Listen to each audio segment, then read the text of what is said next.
Kia ora tātou. Hello and welcome. I'm Adele Gauthier, Research Manager at Breast Cancer Foundation NZ. And today we're talking about how to eat. There are lots of ideas about which foods cause certain cancers, and then when you're diagnosed with breast cancer, you'll hear a lot of advice on what you should and shouldn't eat. How do you know who and what to listen to? Today we'll hear from three speakers, a patient, Sarah Cooper, who has faced that very dilemma, plus two experts, Dr. Catherine Bradbury, a researcher in human nutrition, and Adeline Wong, who's a dietitian. So first, let me introduce Sarah Cooper. Okay, Sarah was diagnosed with breast cancer in 2019, and right from the start, questions about food and nutrition arose. Sarah, thank you so much for being with us today. Tell us about your breast cancer experience and how that's impacted your diet. Sure. Thank you for having me. So yes, diagnosed August 2019, I was 43. Obviously not expected, massive shock. Turned out to be grade 3, stage 2 HER2 positive. It's about a 5 centimetre tumour and sentinel nodes were positive around the area. Treatment-wise, I went in straight into, it was whirlwind, but straight into 7 neoadjuvant chemo rounds, THP and FEC, and then followed on for the rest of the year with 13 Herceptins. During that time, I had breast conserving surgery, partial mastectomy, and 20 rounds of radiation, and then onto some AIs, ended up on tamoxifen and glycerolin. I think that's how you say it. I always struggle with that. So yeah, pretty crazy. You know, my brain kind of exploded in August 2019. And I guess what was a big thing for me is that leading up to that, I thought I was great. I thought I was vegetarian up to the age of 40, then I missed chicken too much. I did lots of boot camp, walking, running, events, you know, I was always very active. And so I was just kind of like, what did I do wrong? And I mean, I did like a cheeky wine or two, and I thought, oh, is that what it is? And I loved a cheese board, and was that what it is? So yeah, my brain kind of, you know, exploded. So I went, as you do, and as I thought I would never do, onto the internet and to a lot of social media platforms, mainly on Facebook at that point in time. So yeah, once on those forums, I then would spend hours drinking in the comments. Most of the comments, no offense, weren't doctors or experts, and you know, I didn't realize at the time. Now I look back and you know, it's all fine, most with really good intent and goodwill. It was just at that vulnerable point in my life, I was believing these people and expecting to live the same life as them. Things like no dairy, no red meat, when I was being told, you know, by various experts, you know, dairy is good for your bones and it's not to be scared of. Plus I love a cheese ball, so that was really devastating for me. Red meat, yeah, fair enough, could kind of, you know, deal with that. Then there was obviously the green eating, the celery juices, the kale and all that kind of stuff. Now, as a normal mum with 2 young kids living in New Zealand, groceries are expensive, and I was like, how the hell am I going to have 2 kilos of celery a day, and I've got to go out and buy a $2,000 juicer. We don't do this, I'm going to die. And it really was. It was real for me at that point. And I remember saying to my husband, I need a juicer. We need to get a juicer. Why have we got a juicer? You know, and any comments from, you know, put some essential oils in your water. I mean, it was just, yeah. And as again, being a vulnerable person, it was quite hard to hear a lot of those things. Some things I wasn't really ready to hear, like cutting back on alcohol, things like that. And things were quite confusing in regards to, you know, what will stop a recurrence and what won't. So yeah, I went through a good few months of really kind of delving into it and just feeling terribly guilty that my veggie patch was still overgrown with no vegetables in it, and that was meant I'm going to get a reoccurrence. So, you know, as you can understand, it just was huge. I think leading up to the lockdowns and all that, I kind of, you know, there was so much going on that I kind of ended up thinking, right, I've just got to take myself off all these groups. I wasn't feeling good about them. I was getting anxious and I was feeling guilty every time I had a glass of wine or a cheese and cracker. And I just didn't think that was conducive to the stress I was meant to be getting rid of. Anyway, so I found 2 or 3 sources, and not to confirm my own thoughts, but, you know, people that are research-based and I felt just were a lot more realistic when it came to what I can and can't do as a normal mum of 2, you know, and coping with life. Wasn't all bad though. I mean, everyone had a good intent, I'm sure. There wasn't, you know, there was no evil people out there, but I met a great group of ladies in one of the groups who have done a lot of research about vitamins and minerals and things to improve your health overall. And then the penny kind of dropped in that that's what it's all about. There's no magic pill, there's no magic bullet. Mushrooms aren't going to save your life, but just be fit and healthy, and to just, you know, try and sort of counteract a lot of the effects that I was feeling from, you know, medication and menopause and stuff.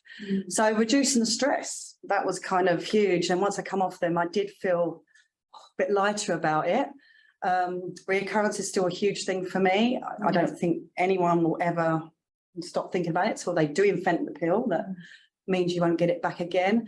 And now I guess I don't beat myself up when I do go to a kitchen disco party and have a wine and a cheese and a wine. And just to lower my stress around that, but also just eating healthily, keeping my weight down, recognizing things that set off hot flushes and things like that, and just generally trying to keep my immune system as boosted as possible. In regards to my oncologist, she was incredible, answered lots of questions, very patient with me, but I guess it would be nice to have maybe a bit more information at the beginning. I know you get lots, but maybe a bit of a section on that that's really basic, highbrow, you know, high level kind of stuff, so you don't go down into the rabbit hole like I did. So yes, that was my kind of journey around it all, and I'm still struggling. It's still every now and again. Recently some Irish chefs put out this thing about, if you eat this you're not going to get breast cancer, which was taken down subsequently. 2 years ago that would send me into a tailspin. Now I'm kind of like, well, you know, they tried their best, but they were wrong. And, you know, I kind of have to deal with it in that way now. But yeah, I will get the veggie patch sorted though, and I will eat more kale, but yeah, one step at a time, one step at a time. Yeah.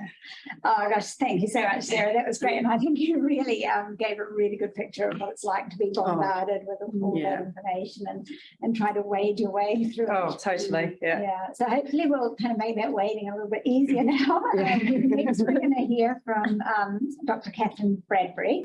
So Catherine has a PhD in human nutrition and is a senior research fellow in the University of Auckland School of Population Health. Her research work includes looking into the role of diet in cancer. Catherine, it seems, as we've heard, everyone has their pet theory about this, but what does the science tell us? Thanks very much.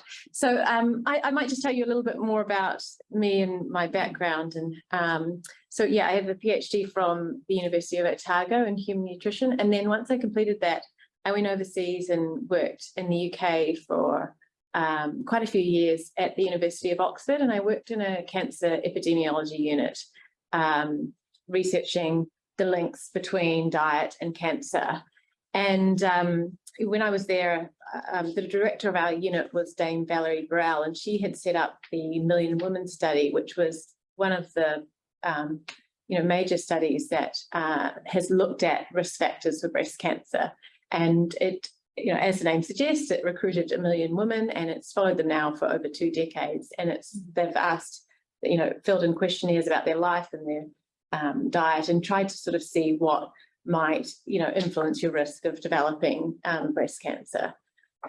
So what I'm going to talk about is eating well, in terms of eating well to, hopefully reduce your chances of getting breast cancer. And I mean, I think it is important to say that we absolutely can't say you can eat this way and then you can prevent breast cancer ever happening or prevent a recurrence. It's all about trying to, reduce your chances of that happening. But sometimes we do have bad luck. And there has been the most research about, in terms of looking at what foods might influence our chance of developing cancer. There's been less research on people who already have cancer, and then seeing what might help them reduce their chances of cancer recurring. But the research that has been done does really align with the prevention research. And then generally just what we're going to talk about, it obviously is focused on cancer and breast cancer, but it's, the healthy recommendations are really for generally, healthy diet and other chronic diseases as well. So many women now who are diagnosed with breast cancer will live for a really long time following diagnosis. are better able to detect cancers earlier, and we have quite good treatments now. So, women are living for a long time after diagnosis. And so eating well and being active is important, and it can influence your chances of recurrence. And also it's just, improves your kind of quality of life as well. And I do want to just make the point again, and I think what Sarah was saying, you really should enjoy your food, and food is meant to be enjoyed. And we don't want to be stressing about food and worrying about it, and that being something else that's, a stressor in your life. It should be enjoyed. There are social occasions, lots of them that are, built around food, and we should be able to enjoy those things. And so there's really no need to be on a really restrictive diet. So the World Cancer Research Fund is a fund that has, they are an expert body that have systematically reviewed all of the evidence on diet and cancer. So it can be a really good place to look if you're looking for what the recent research is showing. And they have recommendations. So they've looked at all the evidence, and then they've come up with these recommendations for cancer prevention, but also they say that cancer survivors should follow the recommendations as far as possible as well.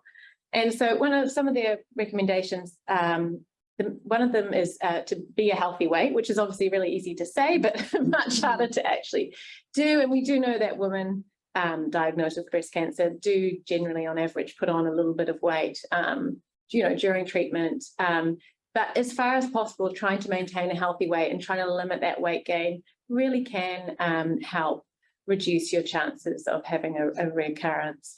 And the same with physically active. Being active does also help reduce your chances of having a recurrence. Other kind of just general healthy things, eating more whole grains, vegetables, fruits and legumes such as chickpeas and beans and things like that. And in terms of things that the World Cancer Research Fund recommends limiting or avoiding, they're saying avoiding sugary drinks and limiting consumption of fast foods or other processed foods and alcohol. I'll talk about alcohol in a minute, but with the processed foods as well, it's not like that there's anything inherently bad about processed foods, the processing particularly. It's just that these foods tend to be high in nutrients that aren't that great for us. So they tend to be high in, calories and salt and sugar and fat. So that's why we're trying to reduce those. They do suggest limiting consumption of red meat, so beef and pork and lamb, to 3 portions or less a week. And they say that you don't need to rely on supplements for cancer prevention. So some of the trials, a while ago or a few decades ago, I guess, researchers thought that maybe taking really high dose vitamin and mineral supplements might really help us prevent getting cancer. And there has been some trials that have shown, actually, haven't really shown that at all. So there was a trial in 20,000 people in Finland who were all smokers, and they gave half of the people in the trial beta carotene supplements, which is a type of vitamin A, and half the people didn't get these supplements. And they were hoping that the people who got the beta carotene supplements would have a fewer of them would end up getting lung cancer, because these people were all smokers in this trial. But actually they found the opposite, that the people taking the beta carotene supplements, more of that group ended up getting lung cancer than the other group. So that trial and then some other ones have really sort of made researchers a bit cautious about just sort of recommending taking supplements and thinking that, they may be beneficial with, and there has been no ones on breast cancer particularly, but just that, they might not, taking these supplements, probably it might not reduce your chances of getting cancer. In terms of processed meat and red meat, so the recommendation is to sort of limit red meat to no more than 3 portions a week and try and avoid eating processed meat. So processed meat is those meats that have been transformed or cured by salting, and so things like bacon and ham and salami, and those are our processed meats. So really trying to avoid them. That is actually mostly that recommendation comes from the evidence about meat and bowel cancer. So really quite strong evidence that processed meat and probably red meat increase your chances of developing bowel cancer. So in terms of breast cancer, the evidence isn't as clear. Some, but not all studies have shown that women who eat more red and processed meat may, be more likely to develop breast cancer, but it's not as clear for breast cancer. For alcohol, so again, the recommends limiting alcohol consumption, and that is specific to breast cancer. There has been studies, that have really shown quite consistently that alcohol does increase your chances of developing breast cancer. It's not like a hugely strong association, but it definitely is there. So in the Million Women study, which is one of the studies that I worked on, what we found with following these women is that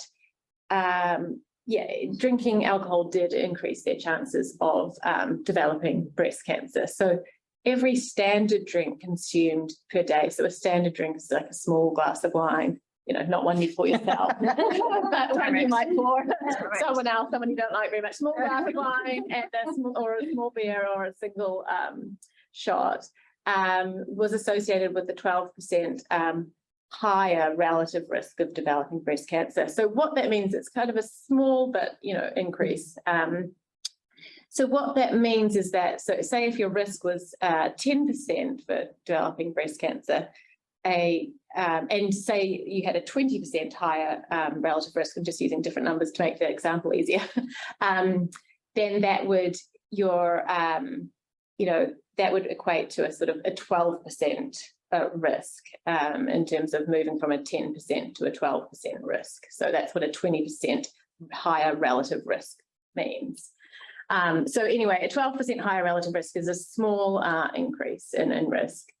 So, and it's just like, if you do drink, make sure you're drinking within the New Zealand national guidelines. So no more than 2 standard drinks a day is what the guidelines recommend, no more than 10 a week. So at least 2 alcohol-free days a week. So we're all probably starting different places, but just trying to reduce your alcohol consumption and making sure you're within those guidelines. And one thing I think lots of people wonder about is sugar. And that's something when you search on the internet, you can find a lot of things about that and whether or not they're true. So there's kind of a lot of things about whether sugar is feeding cancer, and where this comes from is glucose, which is the type of sugar, is the basic fuel that powers all our cells. So we do need glucose. And the thing is, cancer cells are growing faster than our normal cells. So they do require more glucose to grow. But they do also require other nutrients. They require fats and amino acids. Amino acids are the building blocks of proteins. So they do require other nutrients. And also our bodies are very, smart. They can turn fat and protein into glucose. So you can't really starve just your cancer cells of glucose. And there's no evidence in humans that restricting sugar intake really starves cancer. But we do recommend that people limit added sugar and fizzy drinks, but that's to try and prevent weight gain. So that's why we recommend that. And if you're just having a really restricted diet and you're trying to cut out sugar completely and have hardly any carbohydrates, it might mean that you're missing out on some good sources of vitamins and from your food and fiber, which is really good for your digestive health. And just other foods you might have heard about. So and wondered about soy, maybe. Soy is safe and maybe beneficial. It's not completely clear, but certainly safe. So if you want to eat soy food, just aim for kind of whole soy foods like edamame. You can buy frozen edamame in the frozen vegetable aisle. Tofu, if you enjoy it, unsweetened soy milk. Up to 2 servings a day. And also that you can get soy powder, but I would not recommend that. That can contain quite high amounts of soy, so stick away from the soy powder, but whole foods are fine. Coffee is safe if you like to consume it. There has been quite a lot of research into coffee and cancer. For breast cancer, most of the studies show no association, but so it certainly seems to be safe and not harmful. Some show it may be beneficial, but no need to go start drinking 6 cups of coffee a day. But it's safe to consume if you like it. And dairy products and milk, again, like that is quite still a mixed area with the research not completely clear, but it's probably not a major risk factor that we need to stress about. And milk and dairy do slightly reduce your chances of getting bowel cancer, but for breast cancer, it's not completely clear. But yeah, just be sensible. It's my in there. And just there's a booklet called the Eat Well During Cancer booklet that the World Cancer Research Fund does put out. It's quite good. It's got a lot of information about cancer and when you're during treatment, but also afterwards. It has some quite good recipes in it, but that can be a good place to look if you want some more information. There's loads of interesting information there. Thank you very much. That's great. Our last speaker tonight is Adeline Wong, a dietitian who works at an oncology clinic in Auckland. And much of her time is spent working with people going through cancer treatments. So Adeline, can you just tell us what changes from a diet perspective when you're actually in treatment for breast cancer, and what's your advice on how to manage that? Sure, I'll endeavour to do that. Thank you for inviting me. So 35,000 kilograms, or the weight of 6 African elephant, that's how much food you will consume in your lifetime. So food actually plays quite an important role in most people's life because we actually eat throughout the day. So irrespective of what phase of the cancer journey you're going through, good nutrition is actually just as important in each and every phase, with different emphasis based on what you're trying to achieve. So for example, during treatment, the aim of medical nutrition therapy is to optimize your quality of life by supporting you to keep your body healthy, as well as to support your immune system, achieve weight stabilization, as well as to help with managing your side effects and symptoms of treatment.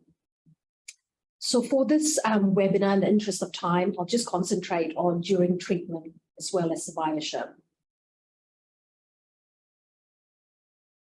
So irrespective of what treatment you're undergoing, and depending on your dosage, your duration of your treatment, perhaps even the combination of treatment that it's planned for you, the types of side effects that you will experience and the variety of those side effects will vary.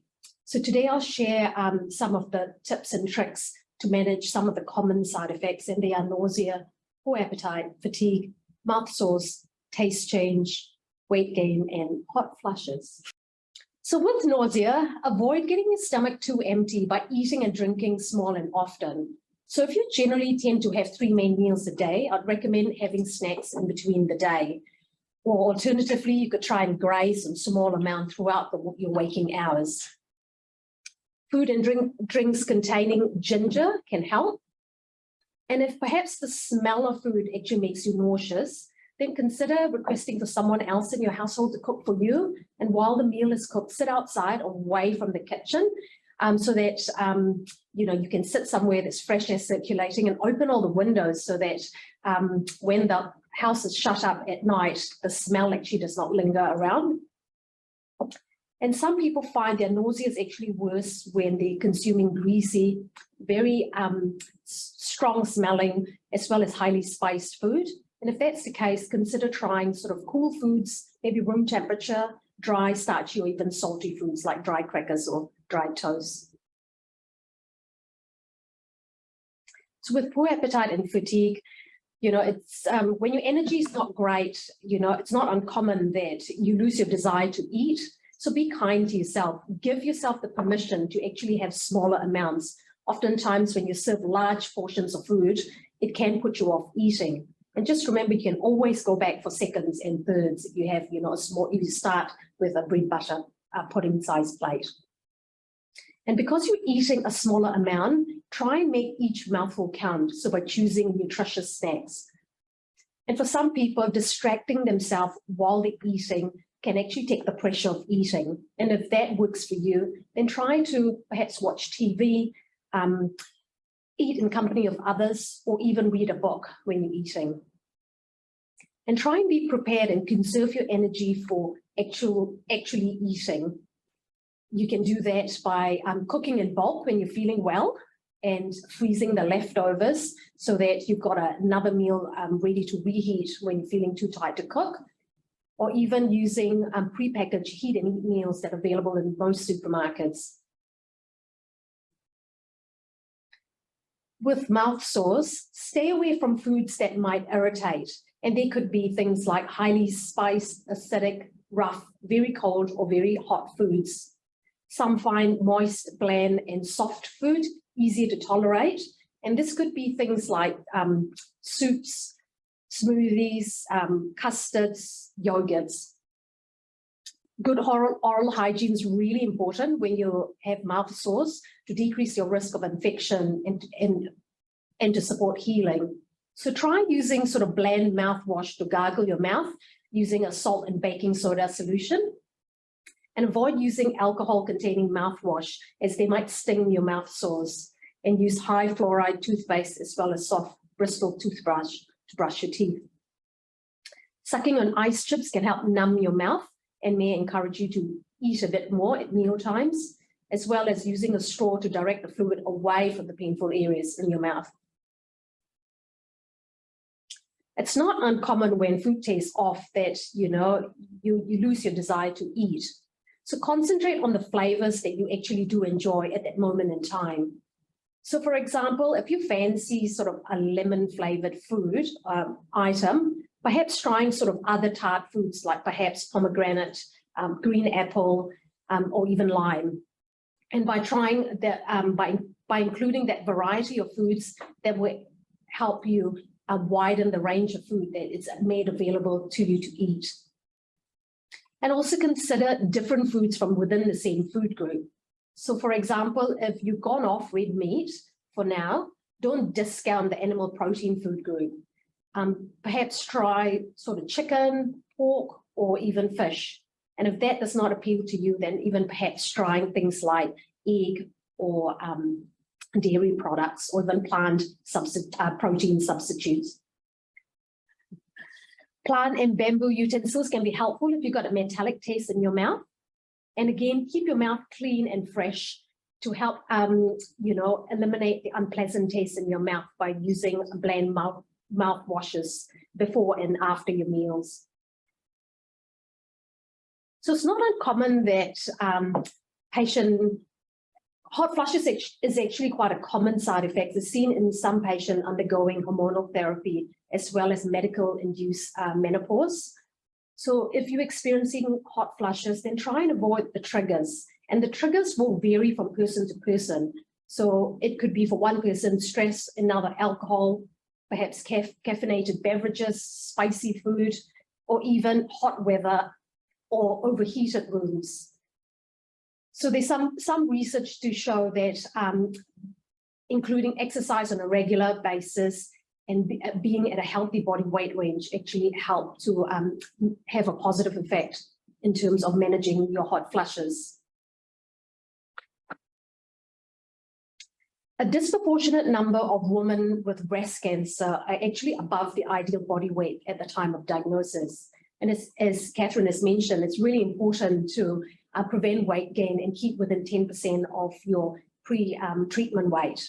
So where you can, choose nutritious food and try and moderate your portion size. So if you notice your main meal portion size are slowly creeping upwards, or if you notice that the amounts on your plate is actually quite large and you're planning on cutting back, then consider making a non-starchy vegetable or the salad the star of your meal. And the reason for that is because non-starchy vegetables are not only low in calories, they're high in phytochemicals, which I'll get to, and also a great source of fiber. And that's really important to help keep you full for longer and assist with satiety.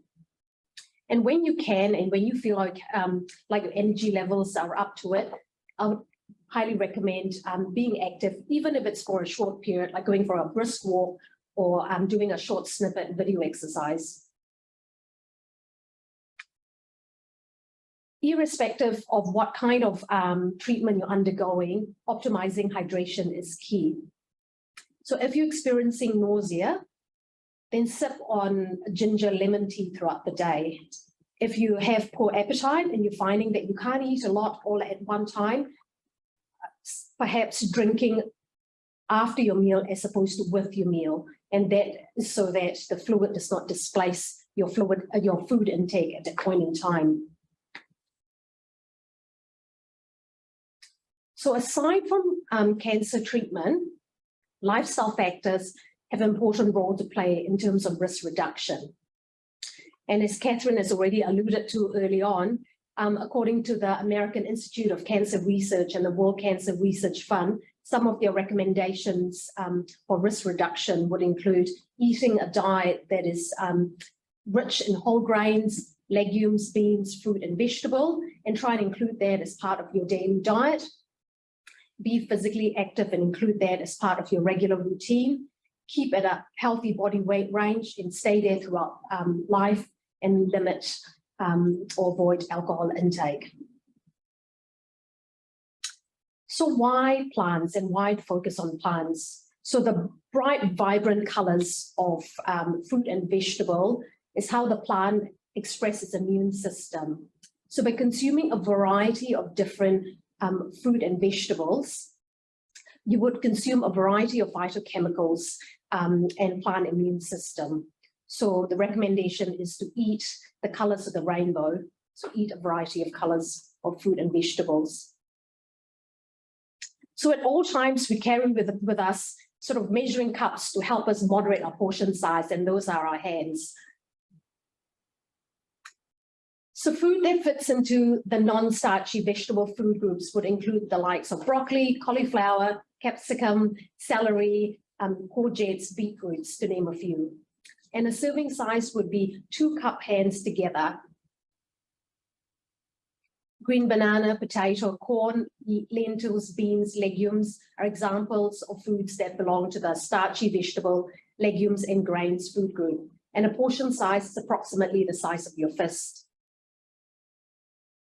Chicken, pork, beef, lamb, venison are examples of meat and poultry food groups, and a portion size is approximately the palm of your hand, excluding your fingers and the thickness of your second finger. And as far as fish, a serving size is often about your whole hand. Often it's much larger, but that's about the size of 1 fish fillet.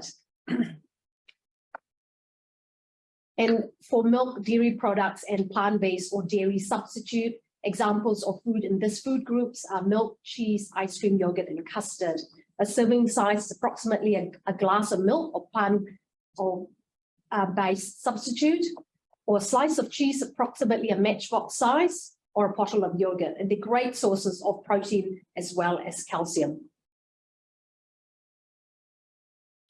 So seize the moment, no matter where you are on your cancer journey. Here now is as good as any to ponder making change through your diet and lifestyle. Thank you. Thank you so much to all 3 of you. We're now going to open up to some questions. Right, there's a couple of questions around diet for specific types of cancer. So, for example, a question around, we mentioned soy briefly. What about soy if you had an estrogen-dependent cancer, and similarly for ER-positive cancer, are there particular foods that promote estrogen production and should be avoided? Yeah. Yeah, there is starting to be a lot more research now on specific types of cancer. And, it used to be that the research was just on, every breast cancer was kind of lumped together, and then it would be sort of postmenopausal breast cancer. But now there is starting to be a lot more research on and seeing if there might be certain foods that might influence your chances of getting estrogen receptor positive cancer versus estrogen receptor negative cancer. But there's not there needs to be more research definitely on that. In terms of soy, I think that person, so soy does contain phytoestrogens, or sort of like plant estrogens, and that's why it was a bit of a worry. There was a thought that there was, we didn't want to maybe be eating soy in case it might, act as a sort of estrogen. But there has been quite a lot of research into soy, and it is all the studies in humans really are quite, there is a consensus that it is safe to consume soy, and it's not acting like a human estrogen. Right. I think that's kind of changed a bit over the years. And a similar sort of question about people who have a BRCA gene mutation, which makes them more likely to develop breast cancer. is there the same relationship between diet and cancer for people with that mutation? Can having a good diet help prevent it, even though you've got that mutation that's raising your risk, and or help prevent recurrence? Yeah, I mean, I think, obviously, yeah, if you have one of those genetic BRCA mutation, unfortunately, you are at an increased risk from genetic. And, again, I think there probably does need to be more research into actually, there isn't, most of the studies are done on, the general population, people who don't have cancer to start off with and have been followed up over time. There are some studies on women who are more at high risk. And the studies, not particularly people with BRCA mutations, but those studies do tend to sort of show the same things. And I think still just generally things like, trying to maintain a healthy weight and being active are things you can focus on, because those things are going to help you, not only, hopefully help reduce your chances of getting cancer or getting a reoccurrence, but also just, cardiovascular disease and quality of life and being active and fit and healthy. So I think, those are the things I would kind of really focus the most on with people at high risk. Yeah. And I think there was a recent meta-analysis, which is a study that looks at a whole lot of studies results for people with the BRCA gene, that found that the risk of ovarian cancer isn't really affected by diet for those people, but for breast cancer, there's a little bit of evidence that high quality diet will have more of a benefit for those people, but really not enough evidence to be conclusive there. Adeline, a question for you. I was diagnosed a year ago, now terminal, with 6 to 12 months perhaps left, and on palliative treatment. Tried chemo with no results except for severe diarrhea. Lost a lot of electrolytes, lost the ability to walk. Can't eat much due to taste buds making things taste strange. So thank you for your tips on that tonight. Too tired to cook anything, live alone. I've been given supplement drinks such as Fortisip. Is it okay to rely on these with, say, some porridge and fruit? I still like sweet things, though. Yeah. Is that okay? I think I guess food has many purpose, and, for each and every one of us, and irrespective of which stage of breast cancer journey you're in. So I think in the palliative stage, I guess ensuring that you actually maintain your quality of life, and I think that's really important. So I think it's, I guess it's what I think at that, at this stage, what we generally recommend is that you eat what you enjoy and what gives you comfort and joy and what you love. And so if you do like porridge or something sweet, there is nothing wrong with that. Yeah. And as far as the supplement goes, in that the supplement, the Fortisip or the Ensure, which is what she's referring to, is what we call a nutritionally complete supplement. So it has the proportion of the macro and the micronutrients in the right proportion. So even patients that go into active treatment, some of them they're unable to swallow, or because of other physiological reasons, or part of their treatment, some of them through some periods rely on them as their only source of nutrition, and that is okay. And that will provide you with all you need for that period. So if she's more reliant on it, it's a-okay. Right. Yeah. Okay. Now just a question about vitamin C infusions, which, a lot of people are very interested in those. Any evidence around vitamin C infusions in breast cancer? There is, and there's people in New Zealand who are researchers who are really interested in vitamin C and breast cancer. But I mean, I think it's sort of at the watch this space stage, I would say. It's kind of interesting, but I wouldn't be running out to get, vitamin C infusions. And as I said, I'm kind of wary of doing things like that, because, we used to think that all these high dose vitamin and mineral supplements would definitely prevent cancer. And then there has been some trials done that haven't shown that, and have actually shown some of them might be harmful for certain cancers. So I'm not really, I'm not really a fan of just thinking, well, it probably won't do any harm, let's try it. I would sort of just hold off at the moment. And there might be is there not a clash you've got with tamoxifen? is there certain things that may stop it being as effective? That's kind of something I've heard of recently. Yeah, definitely there can be interactions with medications. I don't know any specific, but you know, that is another thing that you might be affecting. Who knows? You know, your treatment. So often when you're on active treatment itself, generally speaking, it is not encouraged to be on a lot of what we call antioxidant-based type supplements, because some of those high doses may interact with their chemotherapy or some of them medication they're on and may reduce their effectiveness. So if they are quite keen to go ahead anyway, I would highly recommend having a chat with your oncologist or your, cancer provider. I think also with radiation therapy, there can be an interaction with antioxidants as well too. So certainly not something you should do without talking to your oncologist and maybe holding off until after the active treatment. Yeah. Great, thank you. Now, we've actually had several questions coming in around weight gain and weight loss. I'll just give you some idea of the questions, and there'll probably be a bit of a discussion about this. So someone who's so one's around the preventive thing of saying I was eating and exercising as recommended and still got breast cancer, similar to you, Sarah. Yeah. And so saying, what other changes can I make? What about fasting or keto? And then there's a bunch of questions around, a couple of questions around intermittent fasting. So that's the 5-2 and the 16-8 and those kinds of diet. Are they good? Maybe not necessarily for cancer, but in general, or if weight loss is required after cancer. There's a couple of questions about that. And then there's a philosophical, is there any evidence around diet for preventing recurrence, or are we just sort of extrapolating on sort of common sense and what we know about preventing cancer in the first place, I guess. And then a general thought about, how would the panel recommend it in weight?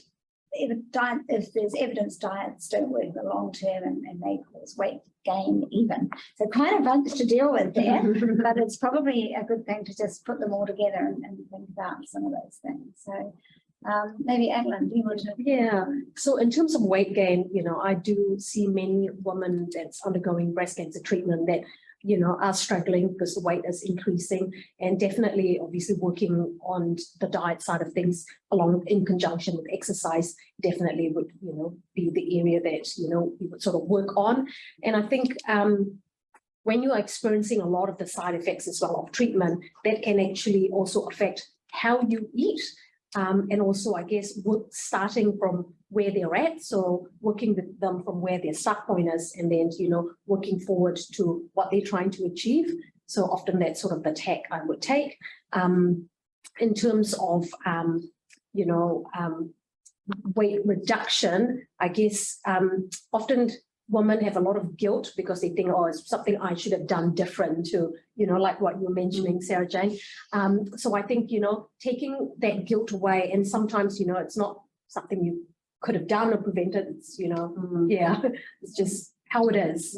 Yeah. Sarah, did you gain weight? I have, definitely. I mean, you're never happy, are you, as a woman? But yes, definitely I put on weight, and that was hard because I didn't feel well during treatment enough to go back to boot camp necessarily, but since going back, because of more of the menopausal side of my body now, I can't just drop half a stone in a week like I used to when I knew I had a wedding coming up or something, and that's really tough to sort of mentally accept now. And I recently went on a little bit of a diet because I was just creeping up, but it's hard to accept now that I put on weight way more easily. And I just, you just have to kind of just go, okay, right, I've got to do something about it.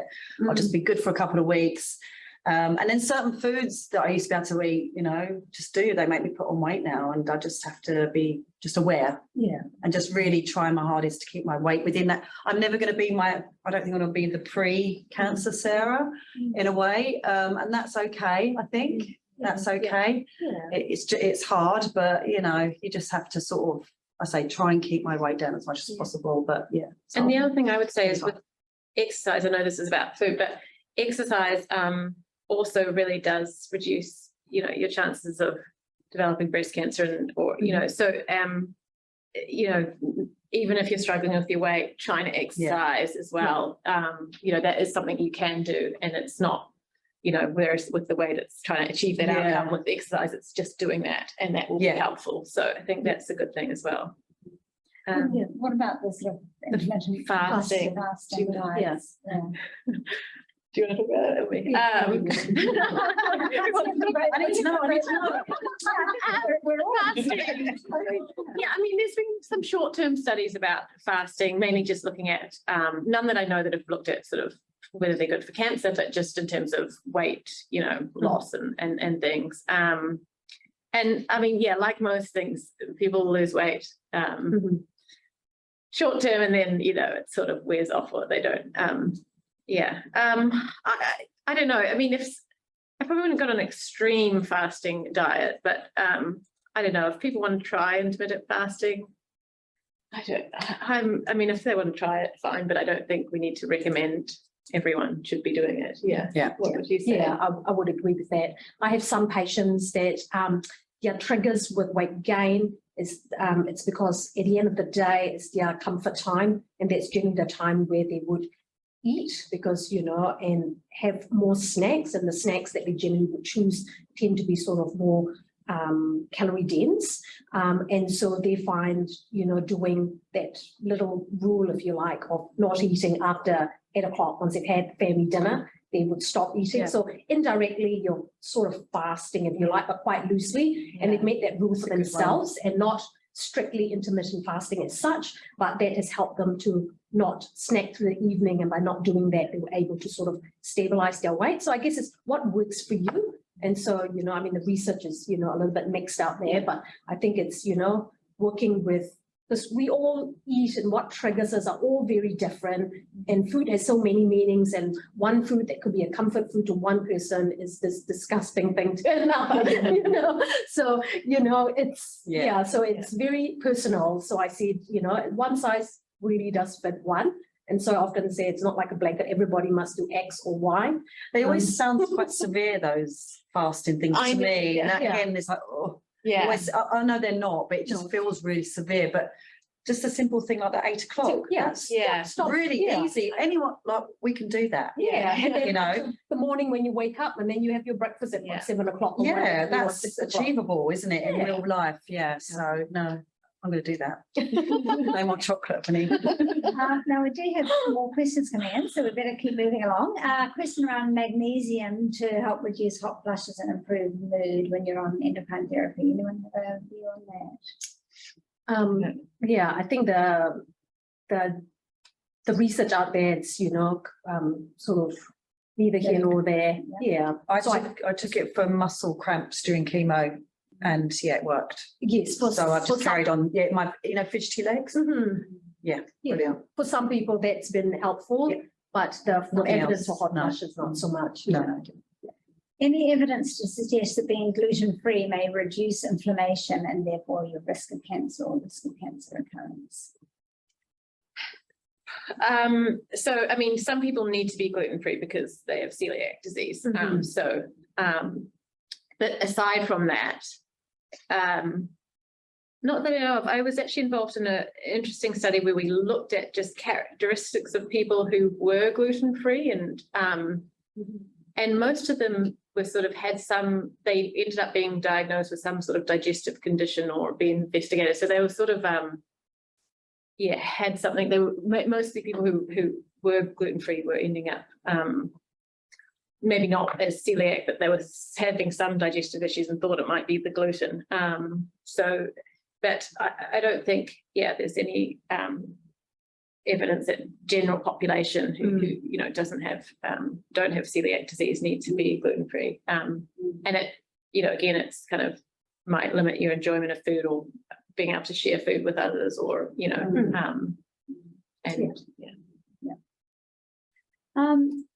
Is it okay to take or add a protein powder to a smoothie? We've been saying supplements may not be great. What about protein powders? What about in treatment? I mean, in treatment, you were saying, like, you know, some people need to eat. So I think during treatment, for some patients, because of some of the side effects they're experiencing, they find that they're not able to eat enough. And whilst you're on treatment, your requirements, you know, the nutritional requirements are actually higher. And so in that case, sometimes we would supplement and add additional. So what we would do is calculate what you're currently receiving through your diet, and basically whatever the shortfall is, then we would suggest ways that we can look at fortifying current foods or add a supplement in the likes of smoothies to top it up so that you meet the requirements. Yeah. And yeah, Sorry. no, let's keep going. I was just going to, and after I think, you know, we'll sort of beyond that kind of acute sort of treatment phase, I think you know, you probably don't need to be taking protein powders. I mean, just save your money. Spend it on the expensive food that we all need to buy. Yeah, we now need more money. Yeah, exactly. Simple as that. Exactly. Any evidence, Catherine, around organics or the impact of pesticides in breast cancer? I actually looked at this in the Million Women study. So we looked at whether people who, you know, ate organic food were more or less likely to get cancer. And long story short, they were, you know, there wasn't really any difference. But, you know, the pesticide exposure you get from eating regular food is probably, you know, it's pretty low, because there has to be, you know, the levels are kind of monitored. In New Zealand, they're monitored as well. They actually like test foods and test how many have pesticide residues on them and check that the levels aren't too high. So it is kind of monitored. So we do think, you know, it's a sort of very low level that you're getting from regular food. So yeah. And then since then, there's been one other study in France that has looked at it. And yeah, I think we kind of both did see that there might be a slightly lower risk of getting non-Hodgkin lymphoma, but yeah, just kind of one or two studies at the moment, but nothing dramatic. Yeah. So with the FSAN, which is the Food Standards Australia, New Zealand, they've done basically what you say, a test on pesticide exposure and in fruit and vegetables, and they've basically shown there's no risk. So the standards are quite risk. high. Yeah, So we shouldn't be too worried. Shouldn't be too worried. And the key is to eat fruit and vegetable full stop. Yeah. It doesn't matter if it's organic or non-organic, just to eat fruit and vegetable. Yeah. Because we know the benefits from getting all the phytochemicals that would be good for not just cancer risk reduction, but also general well-being and, you know, chronic health prevention. Yeah, and the pesticide residues are really low. They do monitor those. Right, yes. okay. So don't worry. That's reassuring. Very reassuring. That's good. Just a quick answer to someone's question about can we even get IV vitamin C in New Zealand? Yes, you can. There are some GPs who will offer that service to you. So we can maybe able to help you if you're looking for something, although that's not something we're recommending or generally referring people to. One of our nurses is online watching, and she's pointed out that grapefruit can interfere with tamoxifen. But I just thought the vitamin C thing potentially, but maybe. And someone has suggested maybe blood orange as well. Do you have an idea about that? It's quite similar to grapefruit, isn't it? So family, possibly. I don't know. Okay. Now, any relation between leaky gut inflammation and cancer, breast cancer? Yeah, leaky gut. That is something that you also do hear people talking about, but that's sort of that's not really like a medical diagnosis. So it's kind of hard to define. You know, there's sort of theories about stuff, but I think it's kind of hard to define what that actually is. So it's actually not really well studied in a research setting. Yeah, so it's not much I can kind of say about that, but I think it's sort of, I wouldn't dive into a rabbit hole down with that. Yeah, it would be. I think we'll see more research coming about inflammation and so on. Inflammation is important in terms of cancer and things, but whether diet can affect inflammation, you know, it's chicken egg. Because I've heard the inflammation thing. Inflammation is one of the kind of hallmarks underpinning kind of cancer development stuff. But yeah, how diet interacts with inflammation is clear. Not clear. Yeah. Right, just actually, this is probably a fairly current topical kind of question. Is collagen powder okay post-treatment? I'll take that. So the specific question here is for people on tamoxifen or with ER-positive breast cancer, but I know that generally collagen, there's questions around collagen. What any views on that? Collagen powder. No, actually, I'll have to look it up. Yeah, I don't. Yeah, I know really- there's I took it more from a perspective of I hope it's good for joints because I've got really sore joints and my hair grew back really, was, different. Yeah. So I've taken it more for that than anything else. So Yeah. I don't know. So looking at prevention more so than. I never looked at it from that perspective, but yeah. Certainly what I've seen reading through as research manager at Breast Cancer Foundation is that because there is collagen in the tissues of the breast and so on, it's a question of can taking collagen actually increase collagen in the breast, which could be a risk factor, because there is a view that that taking collagen can improve the amount of collagen in joints and so on. So far as I understand it, there's no evidence that consuming collagen can actually reach the breast and grow collagen there. That's not to say that evidence won't be there one day, but that's not there right now. Okay, prebiotics, probiotics, do they affect chemo treatment? Either as taken as supplements or eaten through things like kimchi and so on? It's a good question. Also, so during treatment, you can definitely take foods containing pre and probiotics. So that's just, naturally occurring in a lot of foods. So, things like sauerkraut, kefir, you can have, onions, asparagus, or the, all natural forms that would actually assist with your gut flora and fauna and help, with the your gut health. So absolutely, it's A-okay to have food sources of them.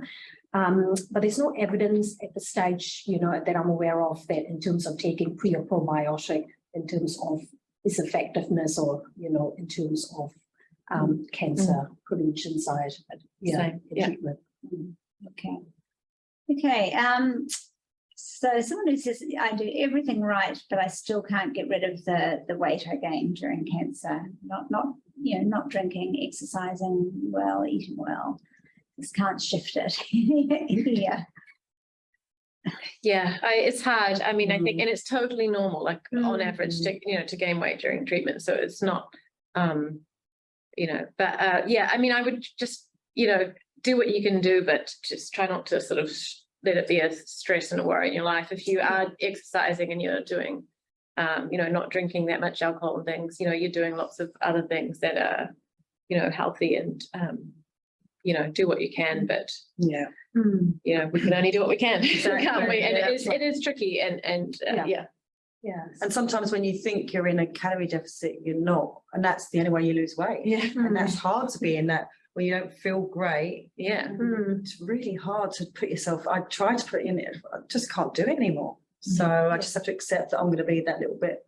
Yeah. But obviously, it's so different for everybody, though. It's really hard. Yeah. And definitely, I think, try not make it a stress. Yeah. And like a point of focus that you're focusing on, each and every day and affecting your quality of life. And I think that's really important. Yeah. So kind of, that perspective. Yeah. And it is a tough one. Okay. Well, it is, it's gone 8 o'clock and we actually have pretty much covered everything.